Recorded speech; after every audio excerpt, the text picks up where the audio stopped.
guys? Hope you guys are having a good day or night. Gonna try something a little different today. A couple people have been requesting like a roleplay type video. I've obviously seen them before. Don't know how it's gonna come off or how good I'd be at it. Feels a little weird to me talking to the camera like that, but then again, I do that for every video, so gonna give it a go. Just gotta give the typical disclaimer before. None of this is financial, legal, or tax advice. Not a licensed professional. This is just for entertainment, so take everything I say with a grain of salt. Do your own research, consult a professional. Now, I'm gonna get started. Hey, how's it going? Pretty good. Good to hear. So I know you're busy. So let's get right into it. Basically what I want to do is make a financial plan for you. So I want to run through kind of you guys' income and expenses, see what we can optimize, and kind of see where we can tailor your plan to put you in a good place for retirement. Okay. Yeah, we can go over that too. Yeah, you mentioned that you weren't sure necessarily what accounts you should open and that your new employer had some other options. Okay, yeah, so let's get started. I've got a spreadsheet pulled up here. I'm just gonna kind of jot down some notes. Do you wanna run me through what your incomes are? Sure, $85,000 a year for yourself. Okay, and your wife? Oh, okay, she makes 92. Good for her. Okay. And is there any sort of bonuses or anything that you guys get each year? You get a 6% bonus in January, and she gets a 4%. Okay. All right. Still getting used to the new Excel shortcuts. You'll have to bear with me for a second here. All right, so I've got you at an income of $85,000 a year. Your wife at an income of $92,000 a year. I've got you with a 6% bonus that puts you at $5,100 a year. Her at 4% bonus, which puts her at a bonus of $3,680 a year. Any other income? Not that you can think of. Okay. Awesome. And do you guys get employer matches for anything? Okay, you both get a 5% match. Okay. Yeah, just jot that down. Okay. So what I kind of want to do is combine this. So you guys are married now, right? Okay. Yeah. So you're married, filing jointly. I'm gonna assume. So I think it'd make the most sense to do it on a combined basis. So I'm gonna take your gross income, which is just gonna be the combined values of your two salaries. Now, technically your bonuses would technically be included in that, but I don't want to factor that into the monthly budgeting because it can kind of skew what you actually have to take home each month versus what we budget for, because you get that in a lump sum payment once a year. It doesn't really make sense to include it in the monthly. So when we kind of sum up your allocations portfolio wise, we'll cover that, but gonna break it down separately right now. So we have gross income, typical things that would get taken out kind of pre-tax. We're looking at 401k contributions if you're making any traditional 401k contributions. Your insurance typically comes out pre-tax. Health insurance, so that'd be medical, vision, dental, that type of stuff. If you have any HSA contributions, if you're in a high deductible healthcare plan, that's going to come out pre-tax. And if you contribute to an IRA, technically you would get that tax money back at the end of the year, but I think given the 401k options that you guys have, I'm not gonna bother with that. So then that'll leave us with taxable income. So all those things will reduce your AGI, or your adjusted gross income. So your gross income minus your 401k, minus your insurance, minus your HSA, that is going to give us your taxable income. And then from there, we're going to get your take home, essentially, or let's call it after taxes, because you're going to probably have some other expenses coming out of there. So after taxes, and there's some really easy online calculators to get that value. But so I always advise that you, at a bare minimum, contribute enough to your 401k to get the match. So let's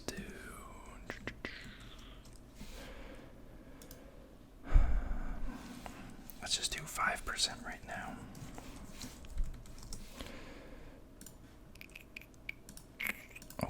Okay, so that would be about $88.50 a year into the 401k.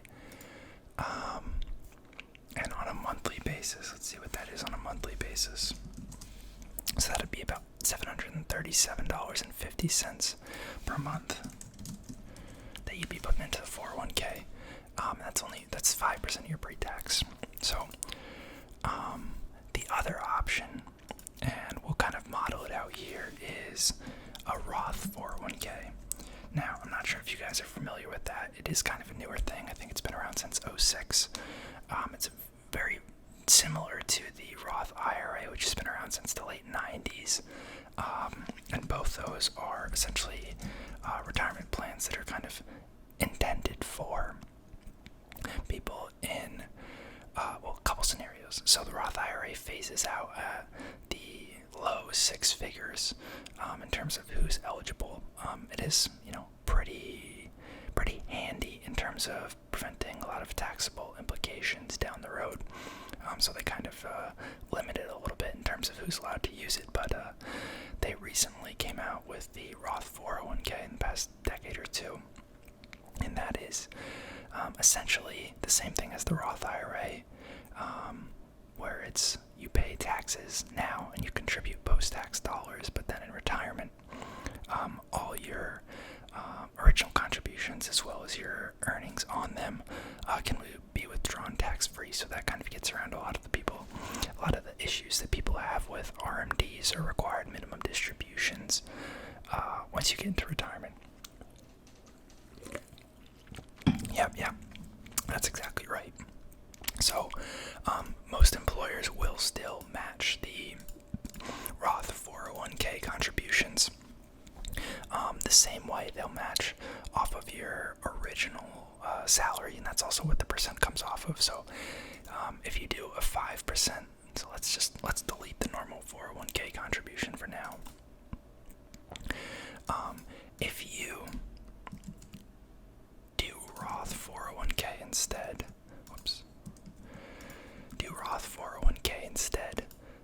and let's say you do 5% of your pre-tax amount to get the full match. Technically, that's going to be way more than 5% of your post-tax amount. So it's going to be a bigger portion of your after-tax check. You're not getting the tax savings now, but it pays off in retirement. Now, the thing is, as of right now, employer matches are always pre-tax, even if you use a Roth 401k. So what's actually going to happen is it's all going to go into one Roth 401k account, but the broker, or whoever the person that hosts the account, whether it's Fidelity, Vanguard, etc., they're going to actually keep track of what contributions are pre-tax, which is the employer match, and what contributions are post-tax. Yep. And then in retirement, when you go to make those withdrawals, if they're dispositions from your 401k, you're going to have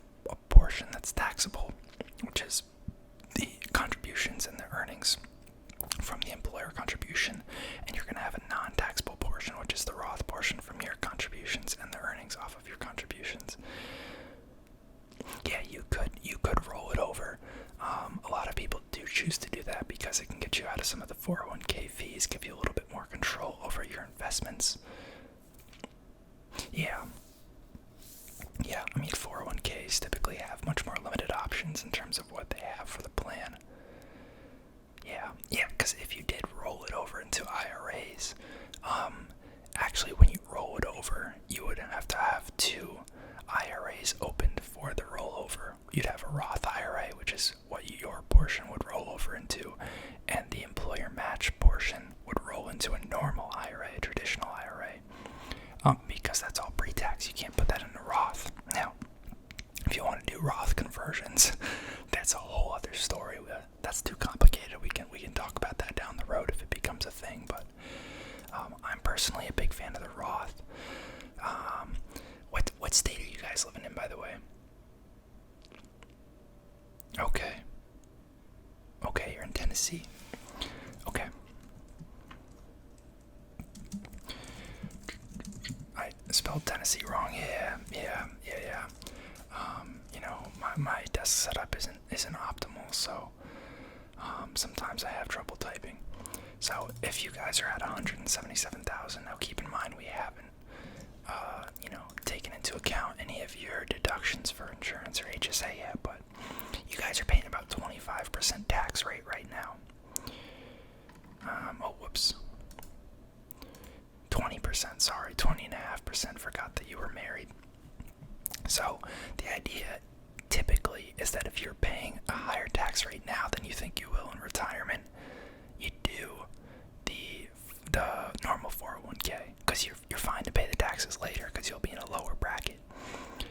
But if you think you're going to be in a higher bracket later, especially true if you're younger in your career, or if you just think you're going to have a lot of money in retirement, maybe you have some inheritance, maybe you're going to work a long time, maybe you're going to get a high-paying job, you'd want to do a Roth option because you pay the 20% tax now, but then later on in life you save yourself from having to pay 25 or 30% on a much larger value because it's now grown. And the thing is, a lot of people think that taxes are going to go up and trend up in the United States anyways. We're moving kind of in that manner, and we have a lot of debt obligations, because of our pretty big social spending and defense bills and such. So a lot of people expect that taxes will kind of just trend upwards, especially for the middle and upper class. So even though right now you might not be paying more taxes than you would in retirement, or less taxes, sorry, you may expect it to increase in the future, so it might still be worth it to do it. So I typically advise go Roth. You have the freedom. You're still going to have some 401k money, traditional 401k, which is what your employer's giving you. Yeah, I know it's a lot to keep up with, but I promise you we'll get it straightened out. Yeah, and they are actually changing it potentially. There's a new act called the Secure 2.0 Act. They're trying to get it through, and essentially it would give employers the option to actually provide the match in Roth dollars, I believe. Don't quote me on that. But that's potentially in the pipeline. There's some other cool caveats in that bill as well. Yeah, I mean, we'll see. To some degree, it's kind of nice to have the diversification of the pre-tax and the post-tax, but yeah. Yep, because you can always contribute to a normal 401k and your Roth. You don't have to do one or the other. Yeah. Yep. And then for right now, the Roth IRA contribution limit, which I'd also recommend that you advise, you're going to have enough money, I expect, to stow some away in here. The annual limit is $6,500. It's actually going up to $7,000 next year, so let's plan on that. So that'd be for you and your wife. I'd advise that you'd both fund them. Yeah. Oh, she's already got one. That's awesome. Yeah, you're slacking, man. You gotta get in that. Okay. So those will both be post-tax, and then let's see. We have take-home pay after that. And now we'll probably take out some other money to set aside for other stuff, but This is just going to be after the, paycheck deductions. So I got our after-tax value. We're going to subtract the Roth 401k contributions and the Roth IRA. Whoops. Yeah, and we haven't calculated this yet. So let's do your 401k. So that's going to be $0 to the traditional 401k. Do you know what your insurance premium is right now per month?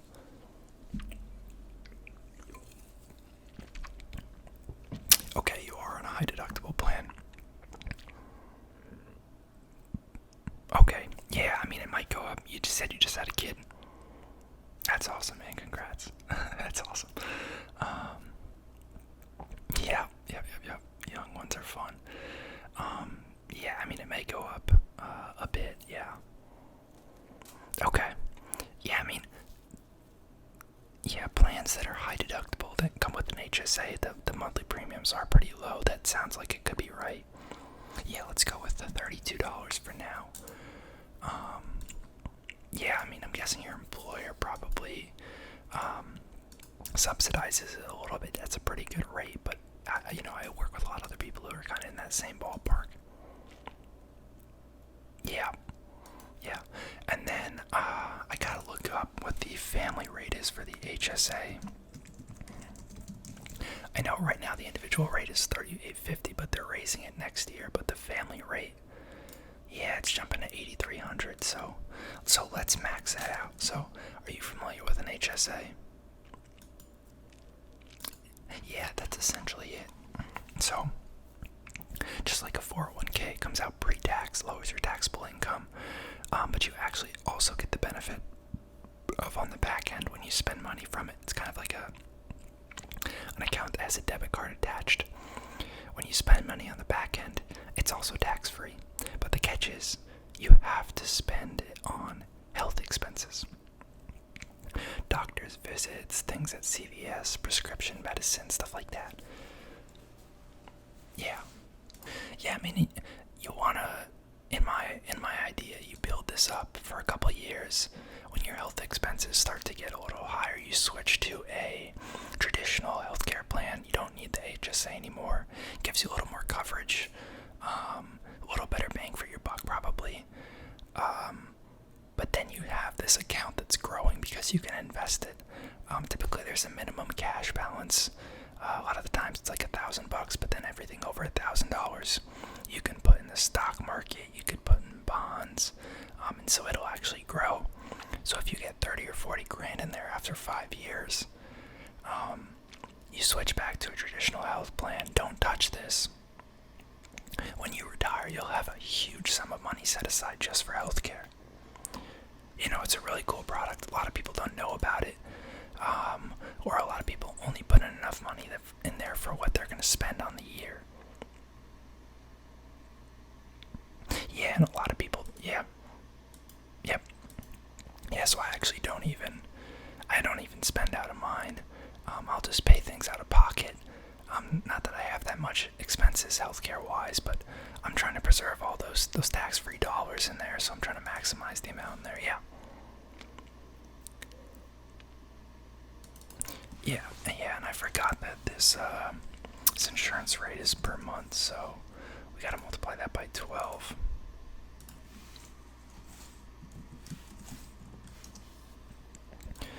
Yeah, so we're at $384 for the insurance for the year, $8,300. So that puts your taxable income for the year at $168,316. So let's put that in this tax calculator over here. Did it update? I think it did, yep. Okay, so after deductions, state and local tax. Oh, no state tax in Tennessee, I forgot. Wow, you guys are lucky. Yeah, it's awesome. After taxes, you're left with $134,195. So after the Roth 401k contributions and the Roth IRA contributions, you're left with about $111,345. Okay. Yeah, so now we gotta move on to the expenses. So, you guys own or you guys rent?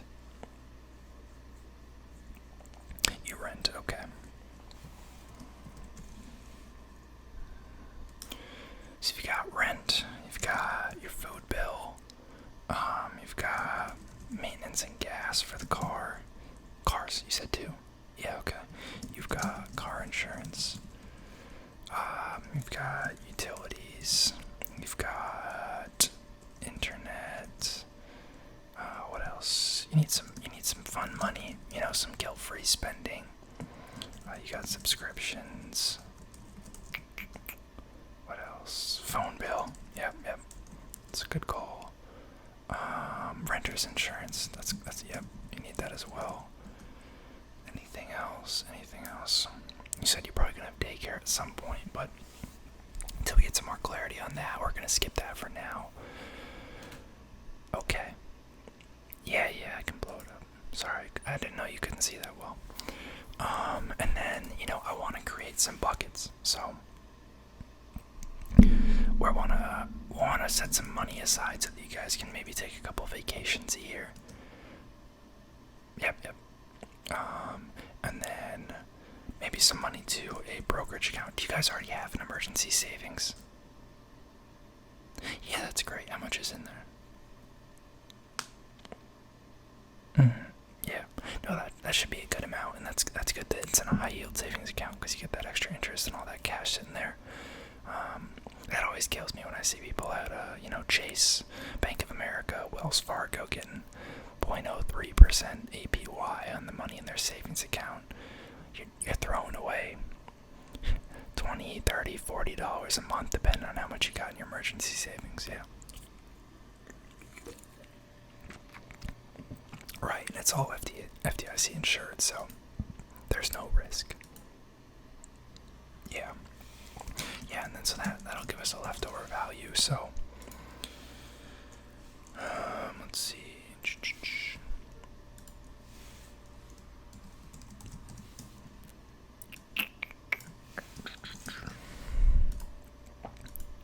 So let me actually break this into monthly, now that we're, out of the annual stuff.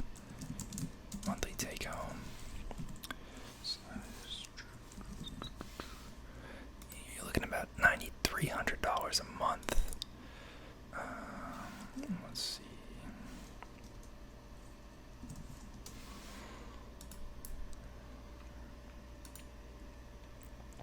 And I do want to start to keep track over here on the right what your balances are going to be. So we have the Roth 401k. We have the Roth IRA. Oh, okay. You have some loans you forgot to tell me about. Okay, student loans. Yeah. Any other? And the car finance payment. Yep. How could we forget that?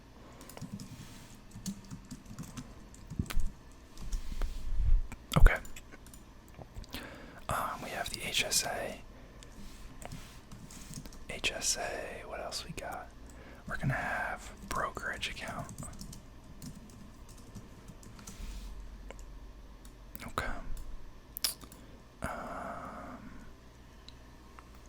Anything else that I'm missing?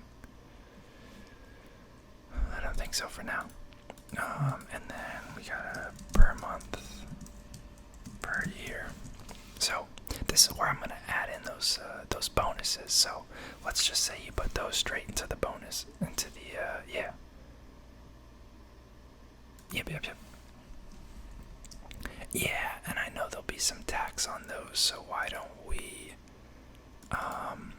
Let's see, your tax rate's at 20%. Let's do 80% of those bonuses, just to account for the taxes. We'll do like 77%, because it's probably might bump you up a little bit on the top end of the bracket. Yep. And then if there's anything contributed from the monthly, we'll add that. Brokerage.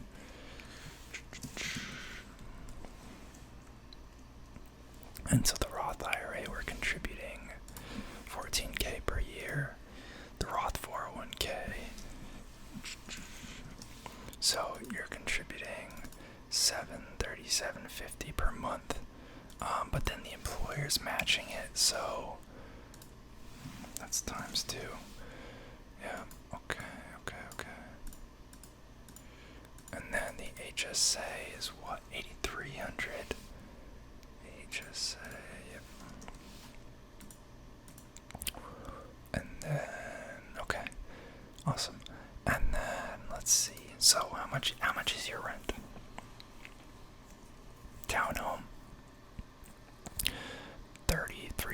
you said. Okay. I mean, you guys can afford it. I mean, you got a kid coming. You probably want the space. You need the parking. Yeah, I get it. And food. Now, I'm gonna have you include, eating out here.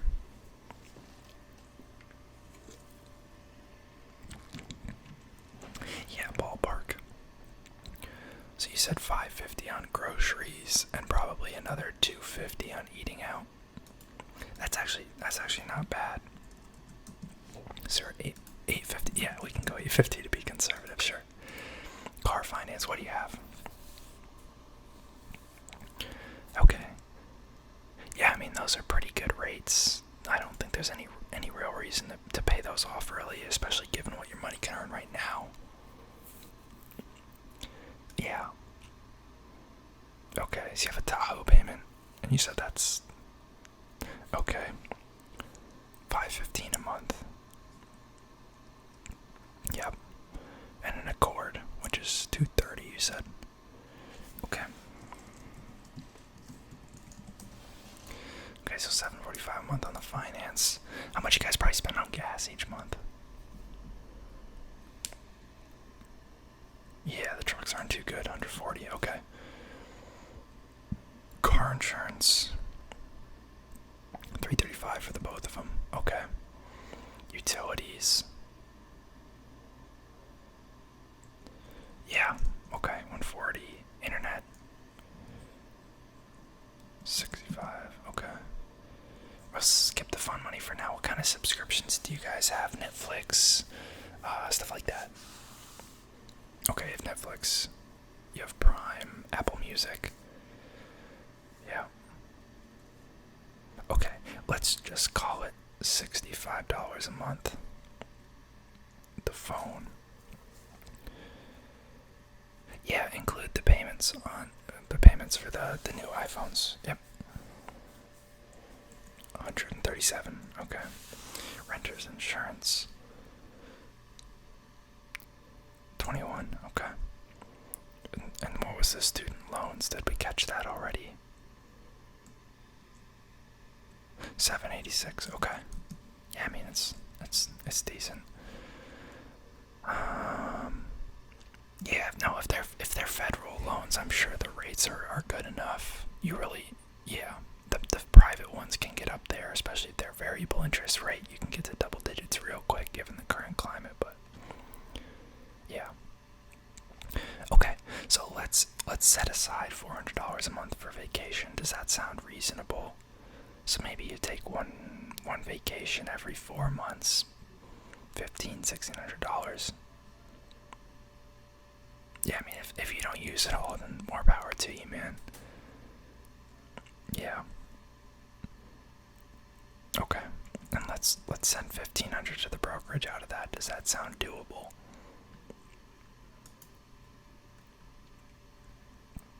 Okay, and so that'll leave you at $794.75 for fun money. Let's just call it that.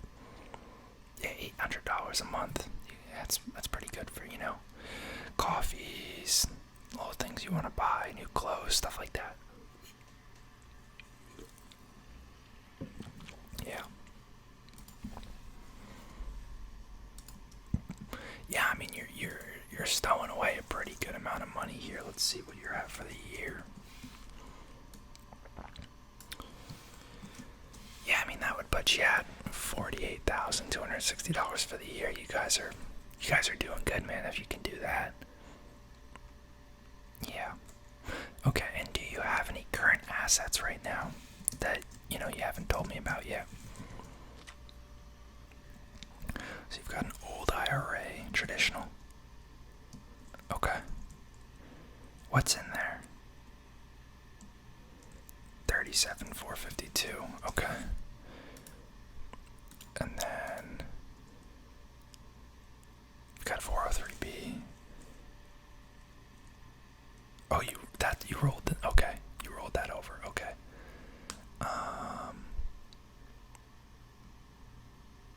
Yeah, I mean those are small enough. I probably wouldn't bother, so we'll just stick with the IRA for now. Yeah, and so you guys are how old?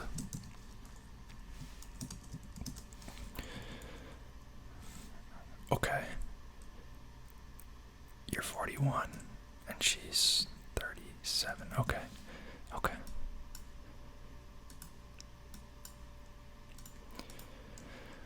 Yeah, I mean, so you're gonna. What's your planned retirement?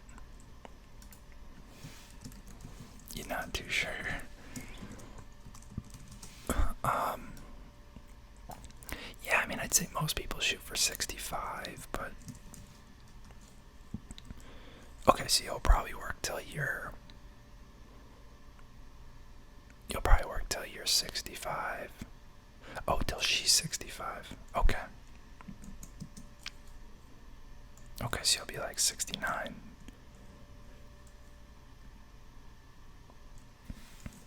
Yeah, I mean, you might want to yeah, let's go with that. Okay.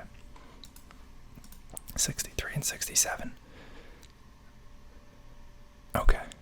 Yeah, so I mean, you've got 26 years there. Yeah, we can look at what that looked like, so let's pull all these down.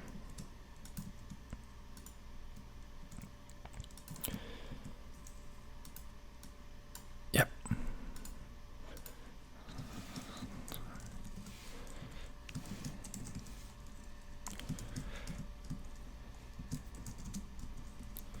Yeah, and you'll have Social Security in theory. Yep. Yeah, we'll definitely account for that. Have you gone online and used the auto calculator? Tells you what your estimated would be. Yeah, I mean, you've definitely got the credits for it.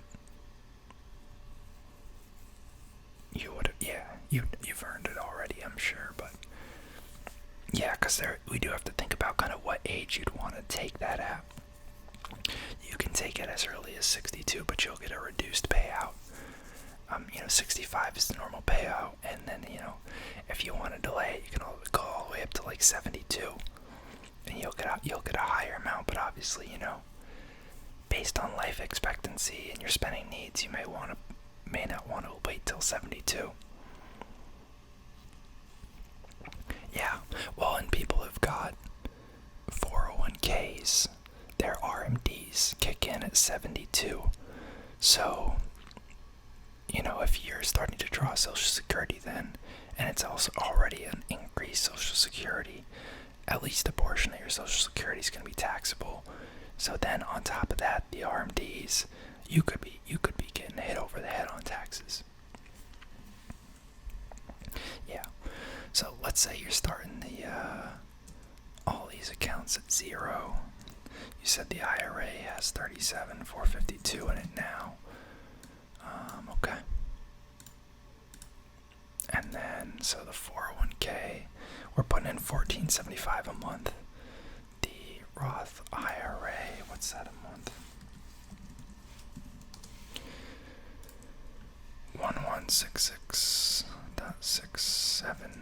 Okay. HSA, what's that a month?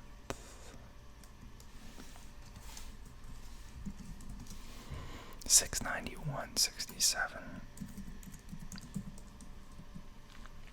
Yeah, and we gotta take this one differently because we added in the bonuses. Whoops. We need to do 12 times this.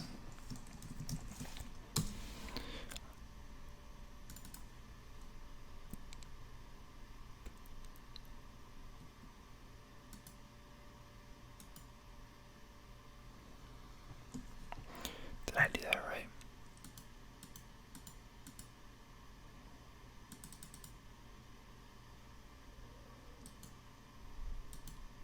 Okay, yeah. Okay, so that'd be about $2,063.38 a month. Yeah, we can average in the bonus. We're just gonna have it compound annually, so yeah. And we're not gonna contribute to the IRA anymore. Yep. So now we got an easy tool online that can kind of show you for each of these what we can expect to return. So we're starting at $0. We'll do the Roth 401k first here. You're contributing $14.75 a month to both of your 401ks. 401ks. We got 26 years. Now, estimated interest rate. The market on average has returned 10% a year. We're going to do 6 to be a little conservative and to also account for inflation, so that these numbers that we get at the end are in today's dollars. Not going to worry about variance and compounded annually. So you're looking at over $1 million by the time you hit retirement. Yep. A lot of money adds up quick.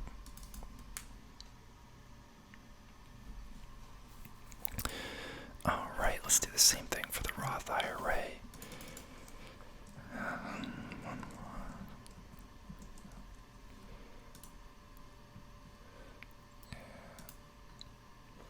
That's going to be another $827,716. And then we got the HSA. So that's going to be $691.67. That'll be $490,000. Well, yeah, no, that's a good point. We're only going to contribute to that probably for another 4 years or so, and then we're going to stop. So let's put it in for 4 years. That'll give you $36,274. So then we'll put that as the starting value. Change the monthly contributions to 0 and put the rest of the 22 years. Yeah, see, I'll only have like 130. That's a good catch. I probably would have caught that later when I was going over our notes. And then the IRA with no contributions. 37,542. Another 170. Okay.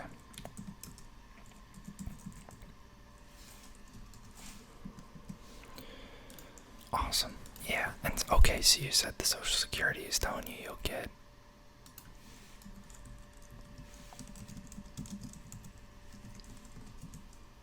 You said $3,200 a month between the two of you.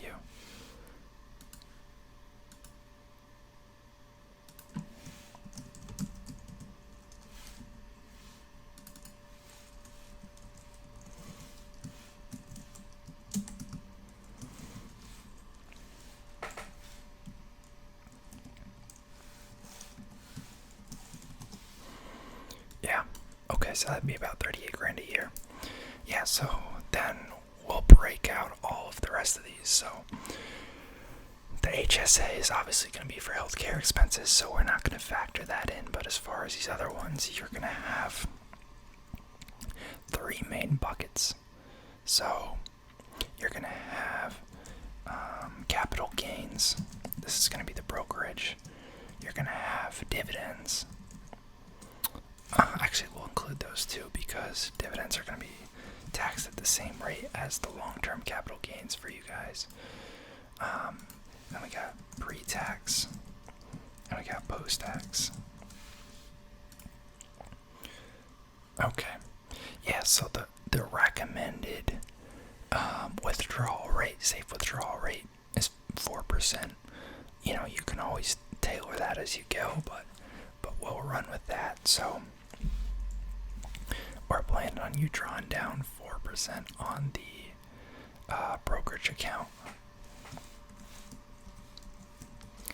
That'll be about $5,228 a year. And then, so pre-tax is going to be the IRA.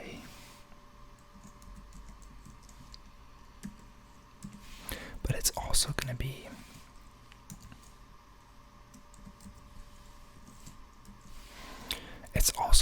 half of the Roth 401k, because if you remember, the employer match is pre-tax. Yep. Sure, you can correct my formula. Yeah, that looks right. And then post-tax. So post-tax, we're going to do the same 4% withdrawal rate.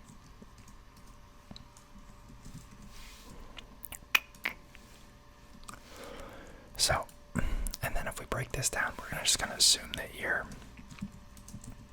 that all of your Social Security is taxable. Probably won't be the case, but to be conservative, we'll do that. So we'll break it into 3 buckets. So you're going to have your taxable income, which is going to be the Social Security plus the employer match amounts. And then you're going to have your non-taxable amount, which is going to be the post-tax from the Roth IRA. Oh, we forgot the, let's see. We forgot the other half, the Roth 401k.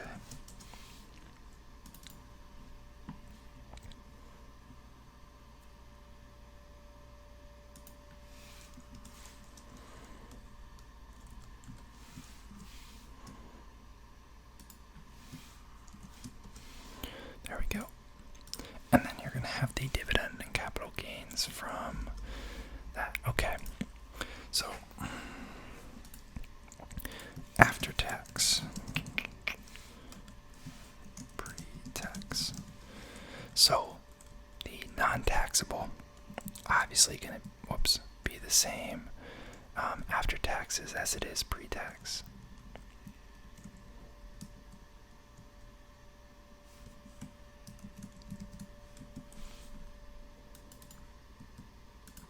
Just type it in manually, I guess.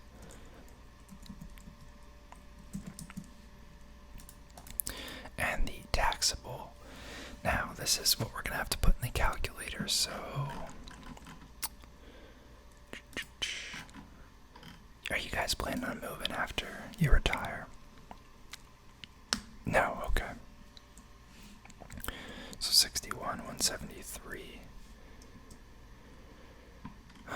So that'll put you at 56, 689 after tax. And then the dividends and capital gains.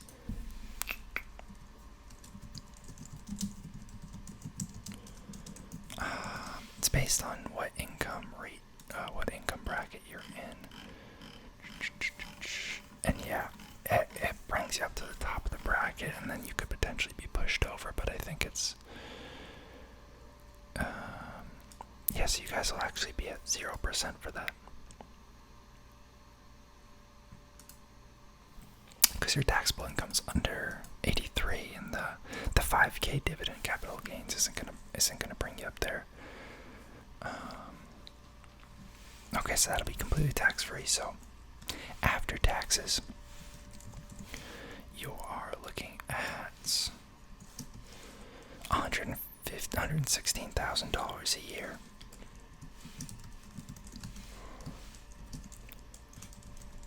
And so your monthly spending would look like about $96.60.